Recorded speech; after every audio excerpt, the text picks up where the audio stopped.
2, 1. What's up, everyone? Andrew Coyne here alongside Andrew Richardson. Today we're at Capital Strength Performance doing another fighter-on-fighter technique highlight.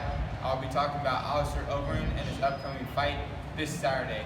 We all know Alistair to be one of the most decorated, kickboxers, strikers that's been in the UFC, especially at the heavyweight division.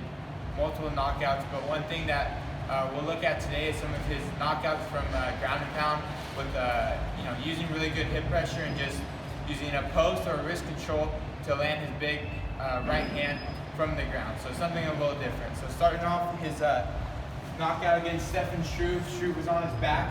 He came in properly right. He just didn't bring his head down to get an up kick. He came in, controlled the ankles, and then from there, once he got close, that's where he started to apply his hip pressure and then control the wrist. So wrist control and then just apply his hip pressure. So my whole body's over the top. If I'm leaning back here, one, it's going to be hard to hit him, and two, he has more control of his hips like he's doing.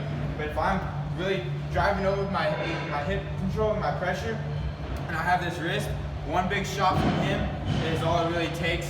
Like I said, bam, and then multiple let up. But that one first strike really got Stefan Struve rocked, and then just a couple more strikes after end up finishing the fight. Something very similar against his fight against Pavlovich. He was in like a half guard where his shin was across, and he just did the same thing. Applied that hip pressure. He couldn't get a wrist.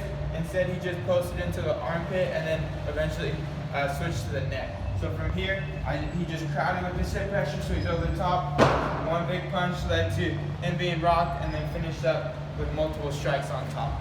So using that hip pressure and then getting in a position where he just needs to land one big shot to get his opponent rocked and then finish it up on top. We might see that this upcoming weekend.